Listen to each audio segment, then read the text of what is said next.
Bienvenidos todos una vez más a la presentación de Iglesia Cristiana Evangélica sobre la Roca. De una empezamos para meditar la palabra del Señor. Amén.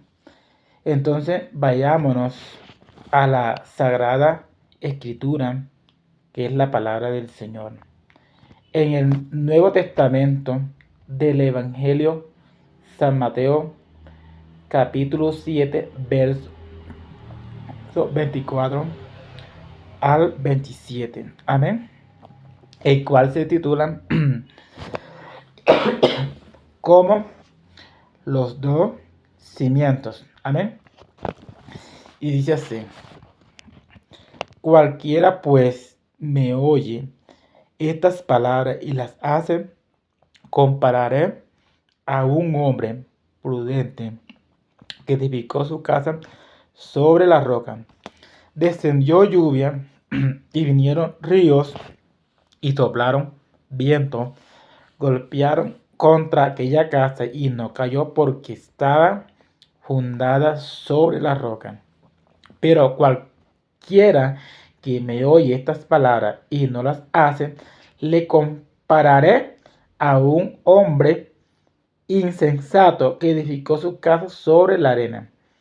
Y descendió lluvia y vinieron ríos y soplaron vientos y dieron un ímpetu contra aquella casa, cayó y fue su ruina. También encontramos este bello pasaje en Lucas capítulo 6, verso 46 al 49. Amén. Bueno, empezamos. Dice así. Empecemos con la definición exactamente. ¿Qué es una iglesia?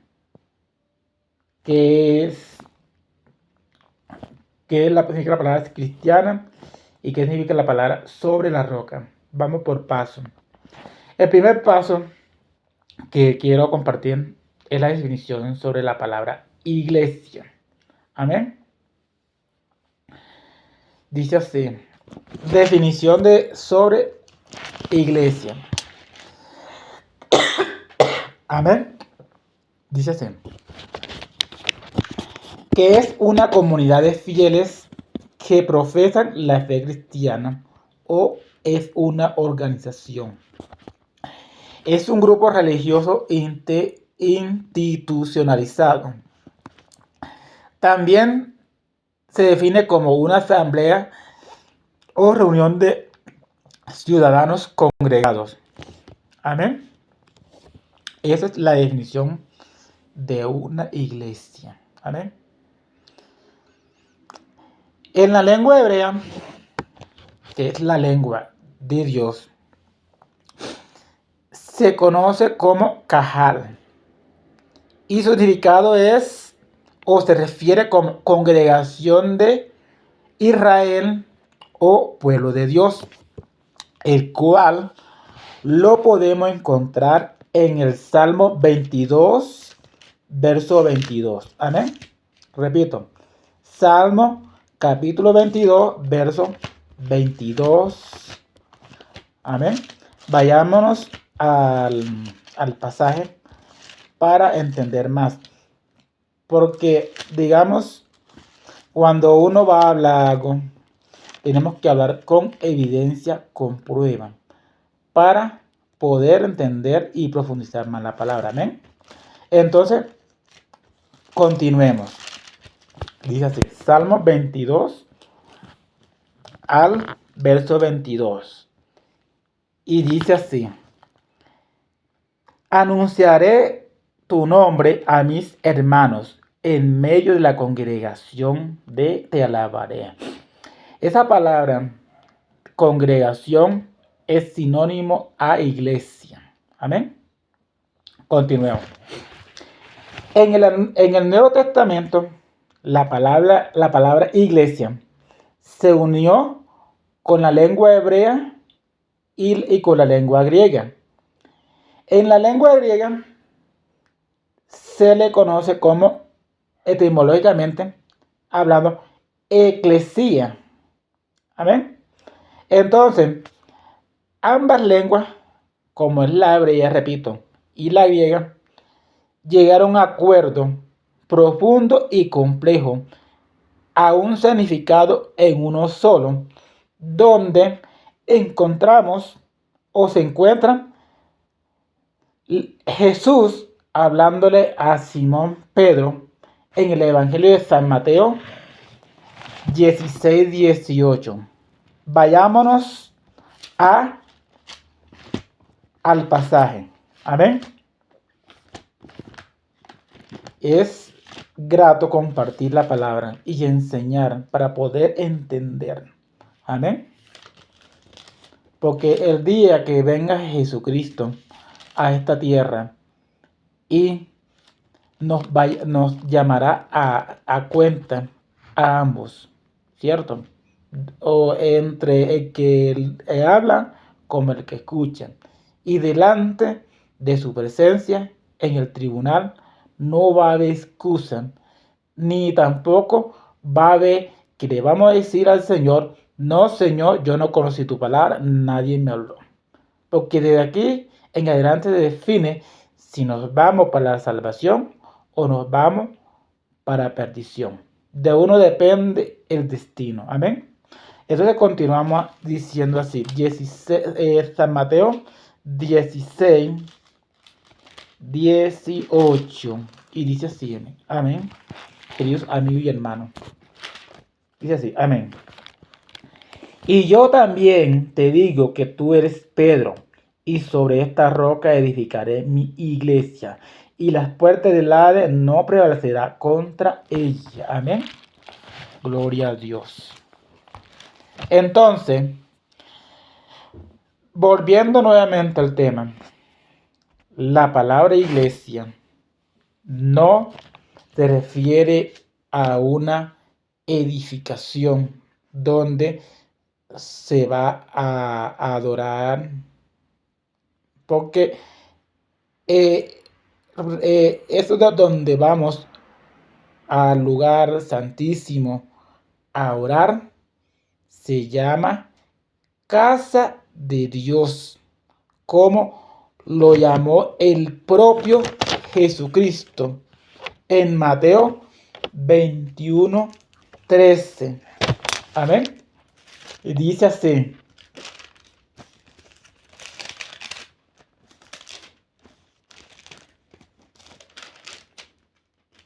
21:3. Amén.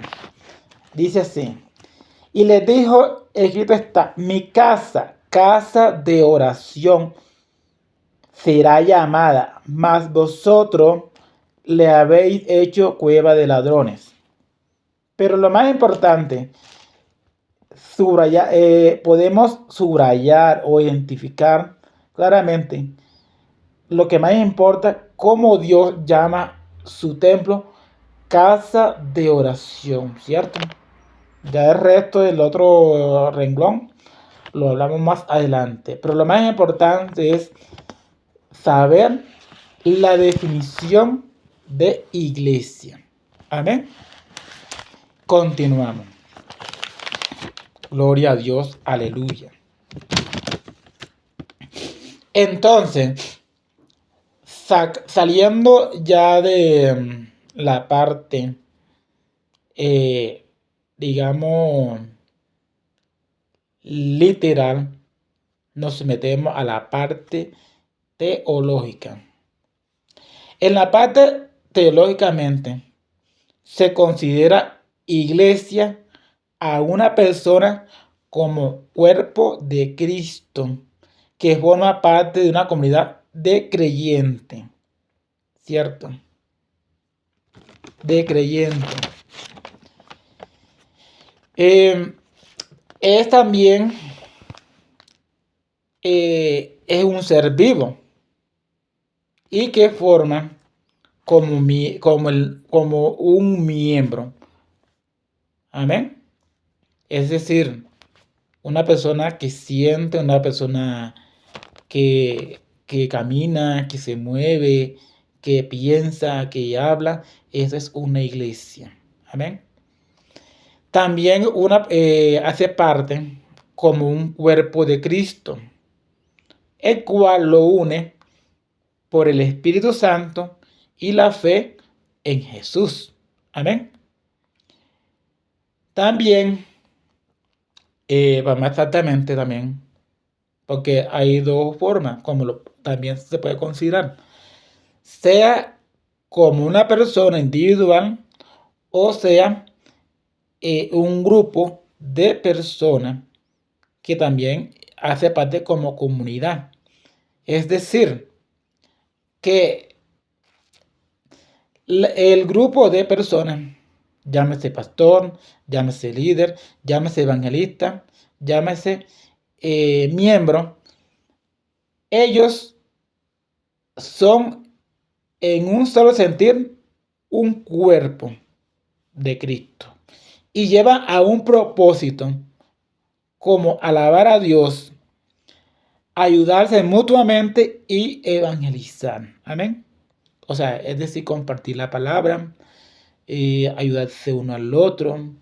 Si por lo menos la persona tiene necesidades, llámese en la parte espiritual o llámese en la parte material. Pero ese es el fin de una iglesia que trabaja en un solo sentir, en un solo propósito. Amén. La iglesia no debe trabajar individual, sino que cada quien llegue a un acuerdo en poder llevar la palabra de Dios en una manera sin interés. Amén. El cual el Señor nos llama a tener autoridad y compromiso que pocas veces, hablando de compromiso, lo tenemos, obviamente, porque humanamente somos seres humanos con defecto que muchas veces nos olvidan o colocamos el propósito, el compromiso de Dios para última o como le quiere, amén. Entonces, continuamos. Si nos vamos en la parte legal, la iglesia es considerada como una persona jurídica, amén, el cual se reconoce como con fines legales y administrativos de carácter público.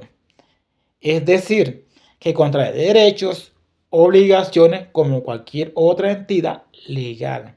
Amén. Es decir, ese lugar necesita pagar, digamos, el impuesto predial, necesita pagar el agua, necesita pagar la luz, el gas, todo lo que el gasto que trae. Como también adquiere privilegios como facultades, llámese que pueden, por lo menos en ese lugar, se puede prestar el servicio de alabanza, de adoración y de predicación. Amén. Y que es lo cual la ley no le puede impedir el derecho de, digamos, hablar la palabra, porque se puede decir, estamos amparados bajo la ley, en el nombre de Jesús. Amén. Y también, obviamente, primero, bajo la protección del Señor, o sea, de Dios, y segundo, de la ley. Amén. Entonces, eso es el invitado que quiero ya. Háblale a mi gente, a mis amigos, a mis hermanos en Cristo, a todo aquel que escucha esta palabra, lo atesore, ya cualquier parte de esta prédica lo atesore. Espero que en algo le puede edificar, amén, en su vida. Cada predicación cumple un propósito para ir conociendo la verdad, porque el Señor nos dice en su palabra que la verdad nos hará libre, ¿cierto? Porque es muy horrible de vivir en el desconocimiento, porque el desconocimiento nos lleva a ir en un ciclo vicioso como cometer errores y errores y errores, el cual nos aleja del Espíritu Santo. Amén. Cada vez que cometemos errores, pecamos, obviamente somos seres humanos. Hay que reconocer que cada persona, nosotros somos dados al pecado, al mal. Amén. Y esas son cosas que no traen consecuencia al alejamiento de Dios. Amén. Entonces, ¿qué le digo? Dios es grande, maravilloso para cada uno de nosotros. Amén. Entonces, así le comparto esta corto, pero sustanciosa, esta prédica. Amén. Dios me le guarde grandemente y me le bendiga en muchas formas y de una manera extraordinaria. Bendiciones. Chao.